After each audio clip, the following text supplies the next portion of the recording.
like she DCH member being remake up the natum cycle Good Friday with salam salushit kale kale tapa komdaya dan some hanggang saka bridge like chunkaning shi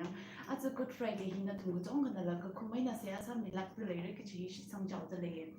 as a itum night that Good Friday church service church lit in the service mong rumors I each level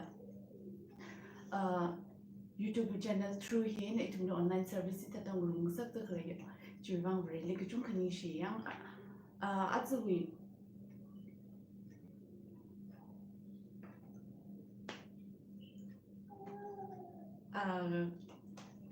Galaya recycle in the life Lizang with them and I'm like the lyric.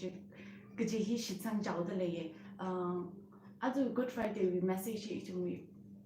Home evangelist about home tie you could amire, Galatum cycle and he says a kind of an room which tries us. Message him with Baranga and Captain, but a Good Friday service could not buy myself, saving. Says us.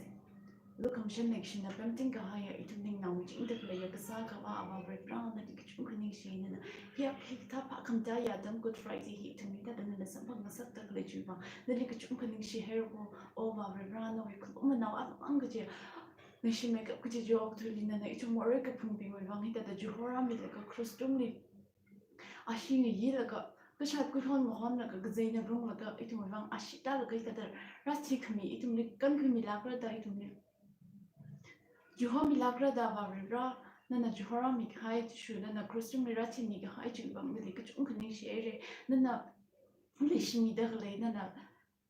Sami Daglaja, Ram, you didn't bomb like lava. At Amgaji, the shop I did like another about like another night, like a night medical rickshaw, combine and it which able to me than a somi laplo. It in the ring raga higher mirinely, Sayon Gahai Valanga Hakachunga labor, Medali Malay, the overturning lungas are like pinking like it with Nalimalai like as a trick hat, I'm like a chunga labor, my young about Roger Van Natum, Nicapio Milagloca. That Vakita play died to play a miringe liver mushroom with a ring wash of combine and a bunch of some milagro, then a mujon milagro and a son milagro which he above a ra. The Lipola Cocola as a Good Friday he above a Good Friday message, Mikita Kalea, but you mean we don't la over a run and a somita, and a Madrigita Kalej. None of the drinking area upon the limiting again, my side number two shop in combine and out to me bunch of some milagro. The light of Monaco get a clinic, Chivo Dumilla, no imong lava canaging upon me that our round it in the Matalaga and Monaco. We really can not go by a sang milagro, so come here at them a sang milagro here. About a runner coming single comes and when around in and say as other lady, no Jinatam to take a day like relaxation and Saturno. Amen. Amen. It will message him without a gun, without by making way in a Katara Dugisha. First Peter 1 verses 18 and 19.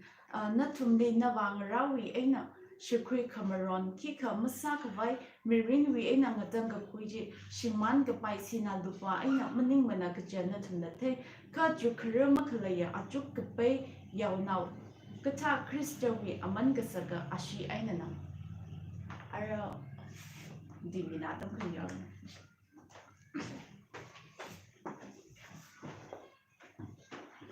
Timing issue is by me Bemble Kachungan share. I love we sock me and Sarno. Are we at them hit run? Don't just Hyderabad me for cycle really pro to Christa we Lumushan Kamimanga Aina. In the partial suddenly. The Tangkhul is make sure he itum the YouTube channel service church service singadakle he itum ibang baring palak haila magsata the thayeka he very running run community jada itum very wing run community na jongwe jada itum Hunka we bang brewi to latum paying a room like a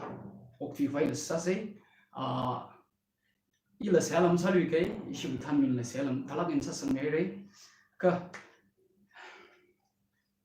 at a thing show Kachan Kutva it ma hoop for just Abama Hajilibum like a very rally, Kakoman is Hagasatam Sasareka. COVID-19 virus quarantine khai hina itum masapai thuai adam we athishuda chatak le saugata adam we kazathina itum we mirin we kashok zang kasa khaba kuchung khali ngachei kham sak samang sak dalai kachangap da hi tharan atam hili church bina program shamlaga ramlirano hilirano city khangdeli kapamping rano fasting program hi singad leire ka COVID-19 hina virus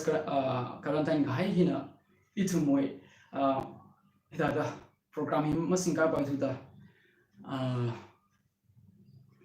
church we yaw home being church we kathana being deacon being evangelist being na sehasa mitale reji shitsam tale kala hitran adam hile shimkru being na teng da bom da le ramno being na teng da chatak le call up sang rog laka video call la phone hai na da call up sang laka kharjan phingum laka kashi pha la khayeng um tale re kala sehla saming rog tale re da shit sang tale kazat hi nei thum mi ting swidang sak tale mangla ting shiman sak tale taida tale wing chika shimkhru bing awa mainang ra sarbang ra legishia being ukhanang la aina phaning sang vai malai la opti thok lei adam nei ine hidada aka phaning we ina Bangalore le Victoria Baptist Bible College le tamdalai laka John Abbey hoda blood cancer bone cancer zalaka chiga hai chi phaning laka iwining lila kachungka sigfa sambangai ana mathirang laka hospital le issue we professor issue we president le kla privily hang hai tuiji anina record sa laka itumi chu homi ami mang mi barang laka I ringai fye I mathingai fumane da ana hangsoke hi phaning laka ningli kachot kachang la khakhanang kachu si ka fu chu ka rashunai kala chi thumna makan kuiralim ne kha awi mangla chiba free bra bro chi christa jina awi katama khwaya ram chi chipam hai le da shi chane itum hasui COVID-19 virus ina itum le manglarin wi shongrno pasarin wi shongrno kala mikomo we kasakwa kachi fali saga zga chu ka lain sak da le kala itum we economic crisis la chu ka lain sak da le hida country da huwi wangina machang rok lai huwi wangina apung pa la ka thi khai la chang hai re itum na paul ka shasam bangai kala US lila ari Donald Trump nala ari we 2 trillion hi package release wang khak za bim wang ji midali sanction sa le je chi tha ji phaning ba kala Indian la 15 crore hi COVID-19 emergency response wang la chula midali kala chimang mani la chu khai tam le la ari we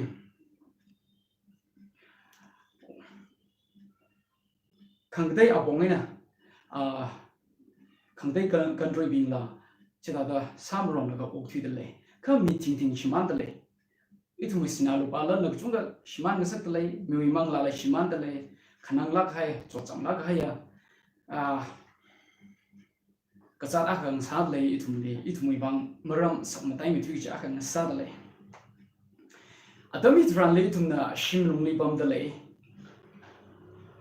itum na shim nungli ga bam hi kazathi wang khangar nei kazathi maman khabai kala kazathi makan khabai itum shimli bam dak lai nei kha shimli ga bam atam thran hele kajig thana ba shim khuping ling so bam laka ok thuli shok dak laya thi dak laya kaza dak laya ngar dak laya doctor nurse ping no kala khamunga bing ping wang cho chang la ne se sang mit le ga chi thana ba pangli leidak le sinalo ba lanjila shijin laga shai ga pha mang ga pha za laga o pam ta le re ga chi thana ba internet ha shijin laga hekha ga zat ba hi hida da chakshila ina zadak le sak shi ga zat ba hi malai pung hai laga nation la savai laga free rally sa sai malai pok laga chat le re ning to chananga hi da phani maka kha atam hi itum kerala salak ino okthi gi je atam mani mani itum ngshar gi ja atam ne itum na hida da shimlung ne lai laga ai boring sai kala hi hida da khring ya maring pham ne jena itum ta da shai pha mang ga pha cha mang laga okthi sei da phaning laga okthi chung da changba bam da le re chibing chile da ina hangai antum be careful salo de am kachibaw itum akma khishok ni kala mathai mane itum we sinalo balanje kupsang maman ga jaina kala kachat ba hi mangar la matai sang maman atam ga sev man jaina ka thai ga jam rashu khawre chi translate kachat ne itum leidak la sinalo balan ne ka matunda kachat chumi arau thar ko itum chi bangina ngashor sai itum be shimnungni ka bam je free rally sesa laga kala mi bing wi wang sesa mi laga makan mi khwai sesa mi da kala itum chamang dak le hila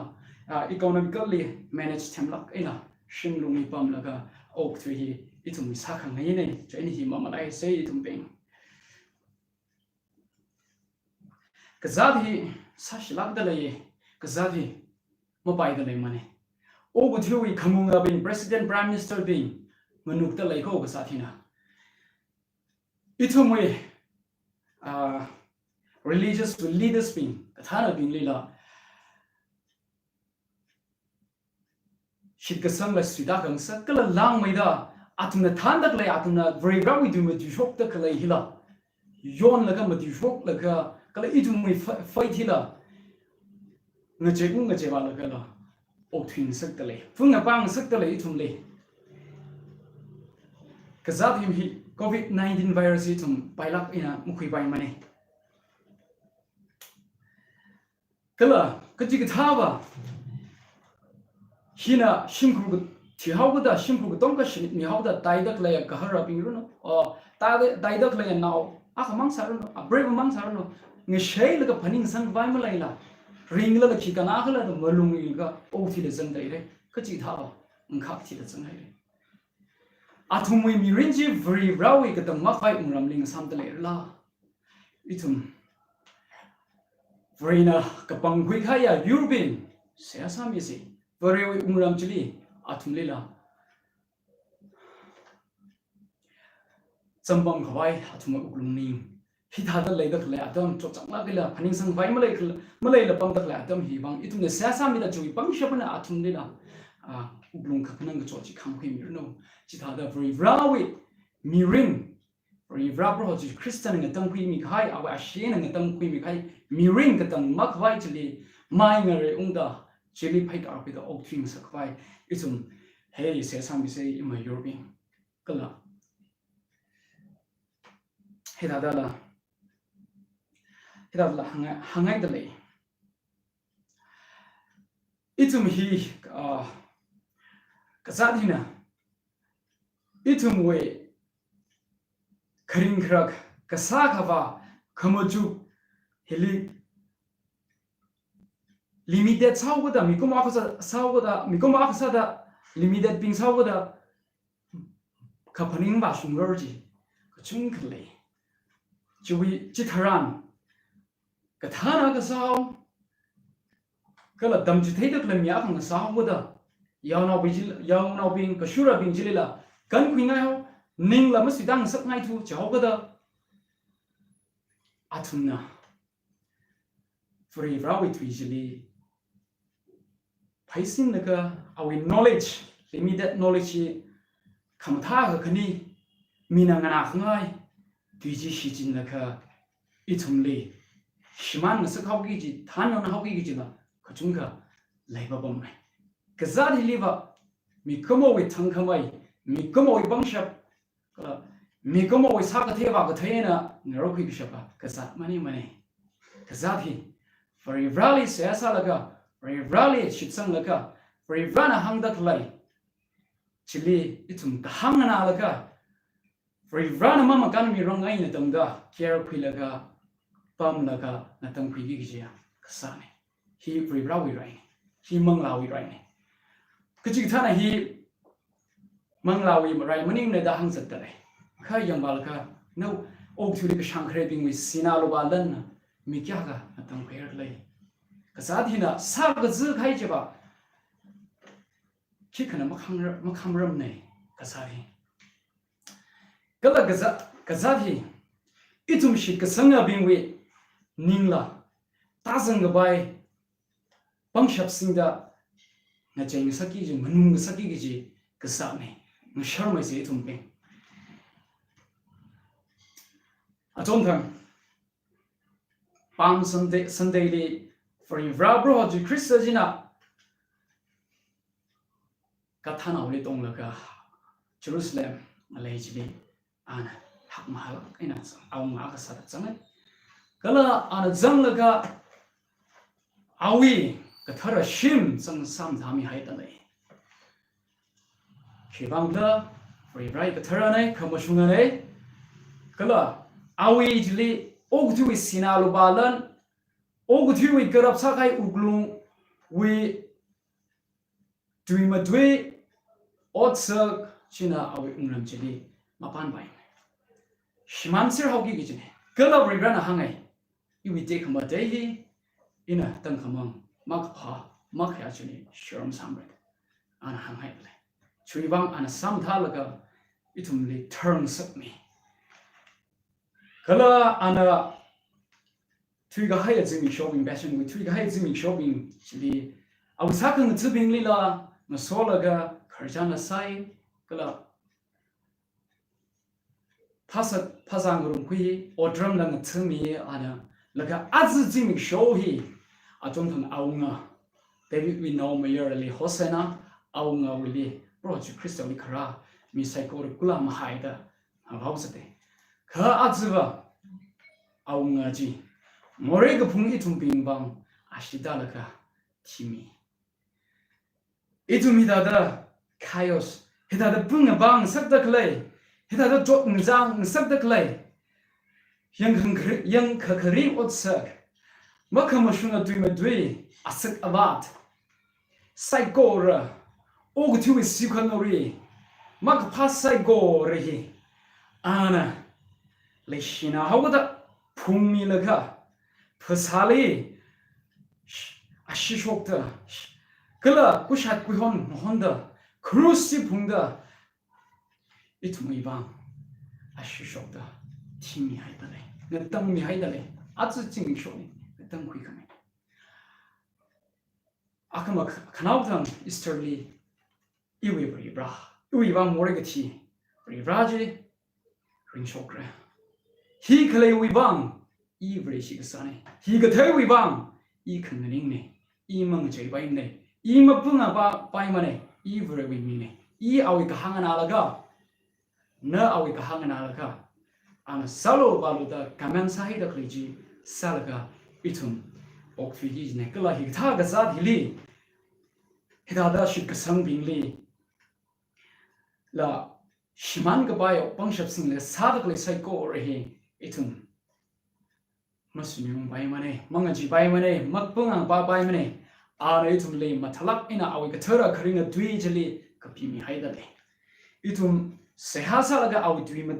dui ba laga oktu gi adang ne kala awi ga thi tha da ana chok chang lak in a thi hai tha da ogu thrile mi ka pa ka ma thiram he da scholars ka them ping la hang hai da lai itum na ma chu kheng adam tranjili kya ka ring shi ma rao ali ana itum more ku phung bing mang thi khme ji phasali la shei gi jam da ahui ma kai gi jam rang ngai dang dang phi mi ne le jai jina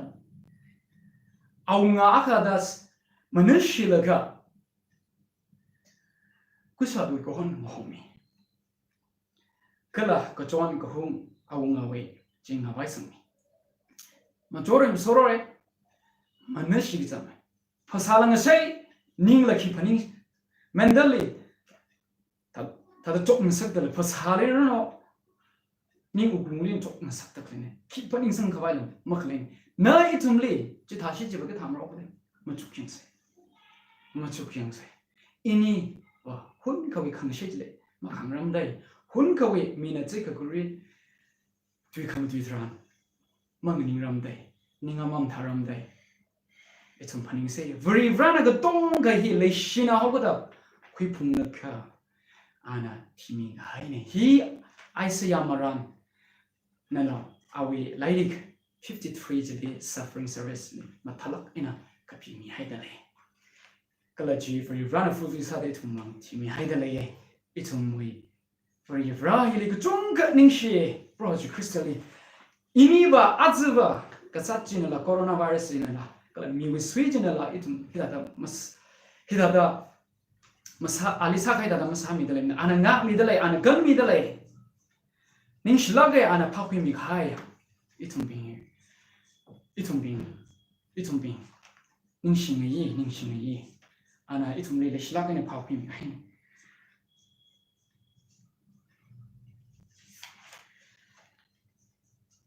itum na for yivra hina ashidala ga itum le ngatang khwi mi pichar la sangsak itum le question sangsak khiwangina mikumo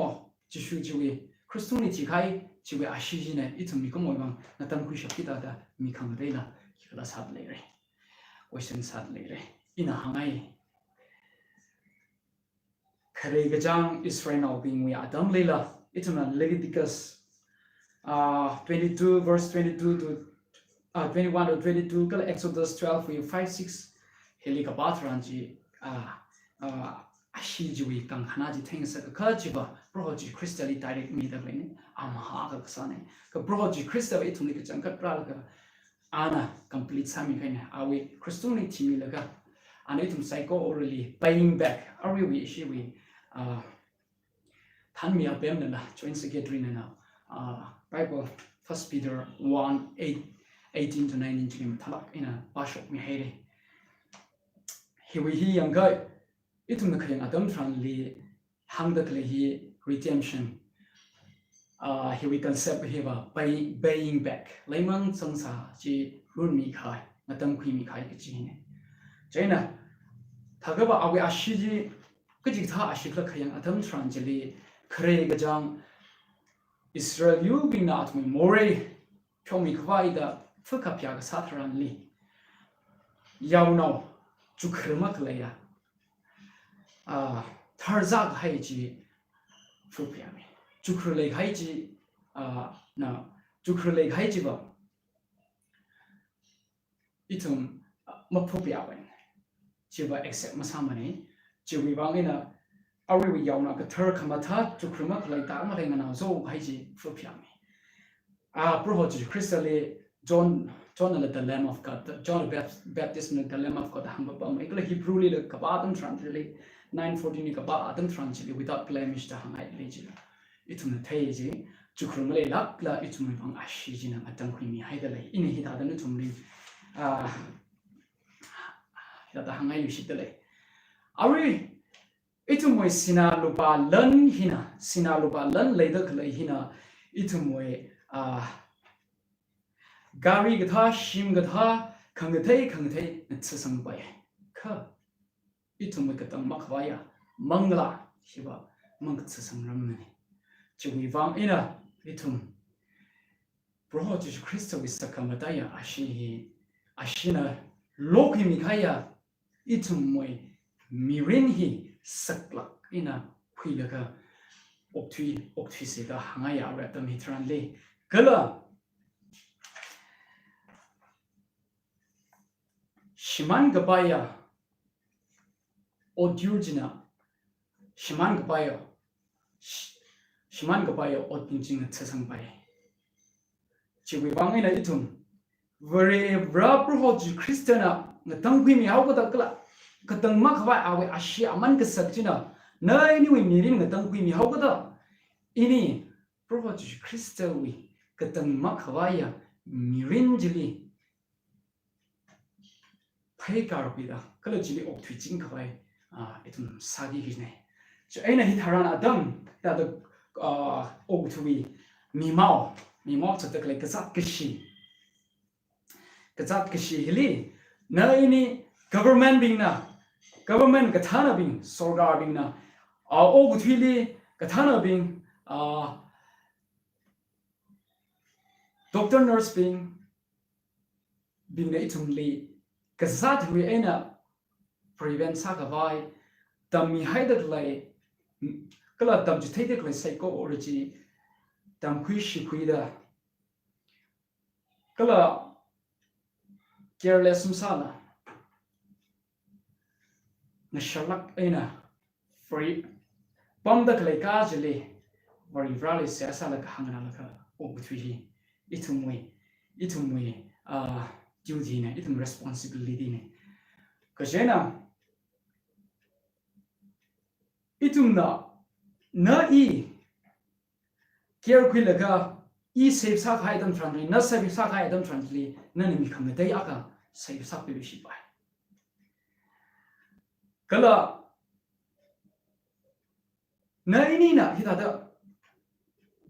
responsibility khui thela ina khui laga og thia adam tranli mi kham dai na la chwi asat abati yang khui laga ka sa thwi na kan khui pai kan ga khui mi ba jina khangde aka murum kan khui shi pai ta itum ogthi hi kan murum laga ka sa thi itum cycle na ka cha responsibility hi khui rok laga ka hangana rok laga ogthi hai ka sa thi itum na kan khui pai kala chui tung jeli itum mamalai gi ja free ra ko chi mamalai gi chi itum li free rang so mi dalai itum li free rajam mi dalai itum li free rana ning mi dalai kala an phawi gai ne ana ka magwa ya mirin ji itum li mi hai ne ka chi mamalai gi chi ne ina ka sang mom tu li kai he na ka tang sa ka mo kup chau rang ka se ha ga sali phaning khabai hidada na thumne la marama ka khani we na hangai le ari we ha ga sa ga ji hiwa itum we bible la bro ji christian dam chite kala awi sa ka ngi bi ni la se ha ga sa we bang sha bi itum le atum lightly gospel epistle in talk in dam chite haida le itum le shop the clay ya chi huda itum le shop the clay sam pang the clay ya chi chule itum free rally se hasalaga free shi aga sawga free rally se hasalaga itum okthi ji jine itum jeta da pai kar pi maman naga awe atam ji itum rai da clay ne shit ka sang musida mane ka jahan le ana itum le ning musidang sak le ne ana awe mangla authority ne itum ya bu mi rinni otsami da le saya sahi dada kwika paisa sei khare maram sada world leaders be really thandak living atumna decision ka khoi hi free rawi khamshum khangrong kala free rawi phaka bai chili queen sak shap khabai itum siasa mi se atumna yonda kwika adam translate itum ko tongkala satsare ka khani asada war religious leaders be he being we bang da to clock in a sesame say atum bingle atum na madwida klai atum na yang au bing hom dak le than dak lai hi khamashung khongorong kala very rawi kharinga tuiji misa shap kabai mimang shap kabai kala phung ba dak le bing shimana hogi ji mangla bing jili tang khi kabai khui mi shap kabai wi bang shap ji atne leini kabai kala athumna very with lega encourage dak le ji khamashung khongrong aina sa shap kabai itum athumui wangla se hasami se kaktum sada othili ngerdak le ya doctor nurse wing itumui wang mangla jigal laga hu covid-19 virus yu fight sa laga jig thaba mangla shimang haila changai re sacrifice kai changai re ari taidok labing ngerdak labing atum delivery rana bangshap miruno atum mushun ga yala mabila mabangla hiu bang sak changgang rle atum lila ari rana mathing khami kasinga mi thangmet isangda covid-19 virus fight sa you appreciate why atum bangla itum sesam is mentally physically every rana atum strengthen samirna bangshap mirno kala kamadi sada khanangda zadak le covid-19 virus ni saja khanangda zadak le atum pingje bang sesam is azu jing show approach crystally kathi adam translate ali mi khani ching no mai akha jina wa approach crystally mamaya mane kala ali makhang yi tui ma tui mahang khang yi tui kha akha bana ba ali hui mi khabai kala approach crystally boy approach krishna awi khanau khak swili go bon kha approach krishna awi ukning jina horsang jawla ning de ko hui ga saw da ana na az iwi umramli iling so sang da ana hangai le kazadak living free valley mai ngere ungda shiman o thui mirini shiman hai salala kasingrang da tamang khaya free valley de khamade jine ngarum shakawai pangsha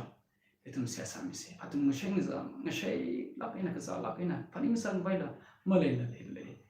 free valley mangla tharaji kachang khat mi abu ju wi mi rinjili panglak ina otong tsni rong chida da sa da atun mai ngerung da chingri ina mi na mi ba shkwai pangsha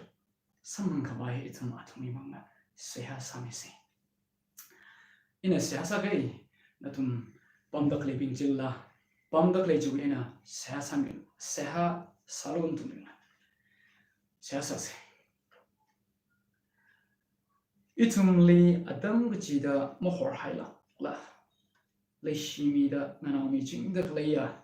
kharinga khagsui singa free ra nawi mingli kachunka ningshi nana Tangkhul Hyderabad ni psycho rele hithada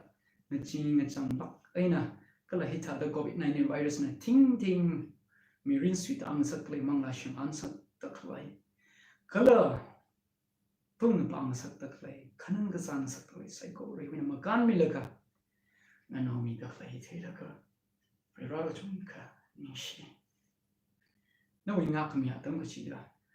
le mi jingwe ga chi itumoi shik sang sehane rera awi atam hitran itumna hidada kui mashung sang laka nani sesam shitali kubang klo chika rera itum mikomona kashem mani itum ogutwi kala mikomowi kharchan hiya mirin hiya ka nana shem pinkai nana sak ngai bak ngai apong jili mikomo itumbi chatshap kawai shutshap kawai sashap kawai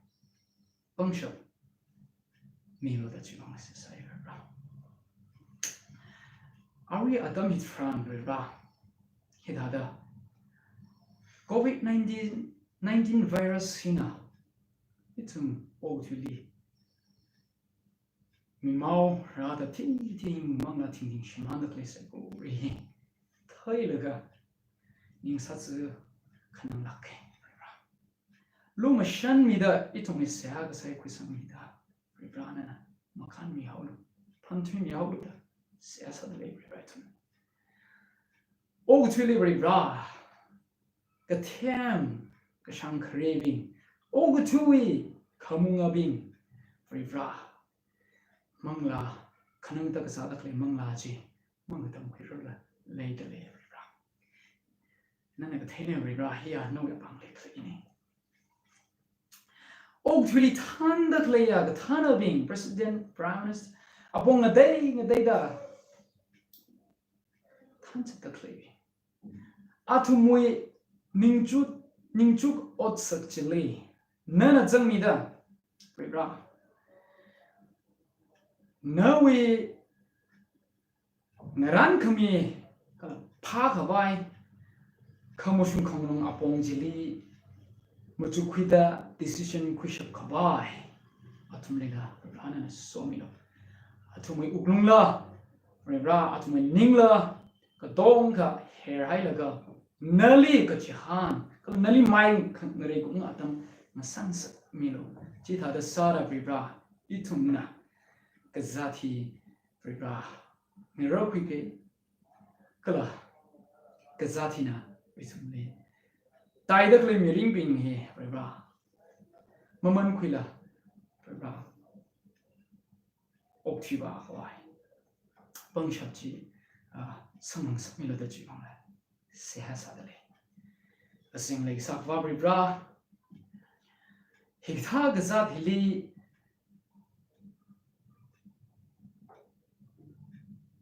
chok lak ina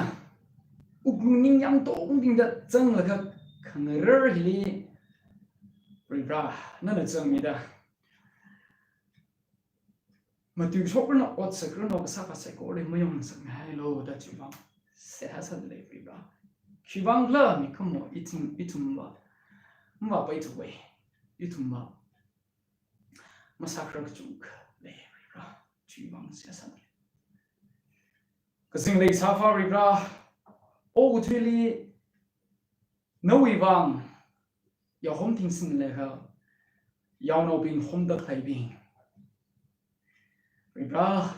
athum le na pangshap mi da athum no hom da le ji nawi khringa ji ji khamsung khangrong ina tamishap khabai kala yaw no bing jili ning matyong sa khabai ning mapung na bang sa khabai bra pangshap chi hilo kala ogu three we pangshap hili ogu three we bra morally compromise musang sak ya lo da chui bang dan se sa da le thukla aina nawi twi jili yun laga se ha sa laga nishalla aina kala yawno bing le bra mthala ina protection sa shak ba i pangshap chi bra thumping ni chu shu in da chi bang na se ha sa da le sing like sa fa bra minang nanak ngai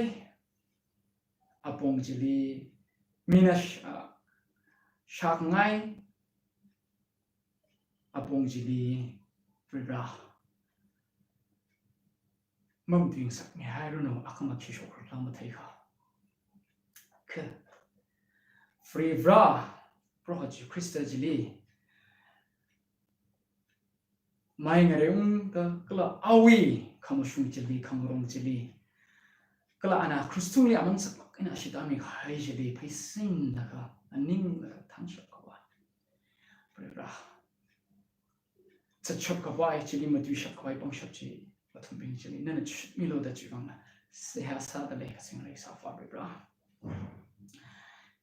ka sing lai sa fa bra o fi doctor nurse bing na ngar da klai miring sacrifice la sa da klai sai ko ori thela ka bra ka jang khat ring phai nan chokra ni na shoot khmi ni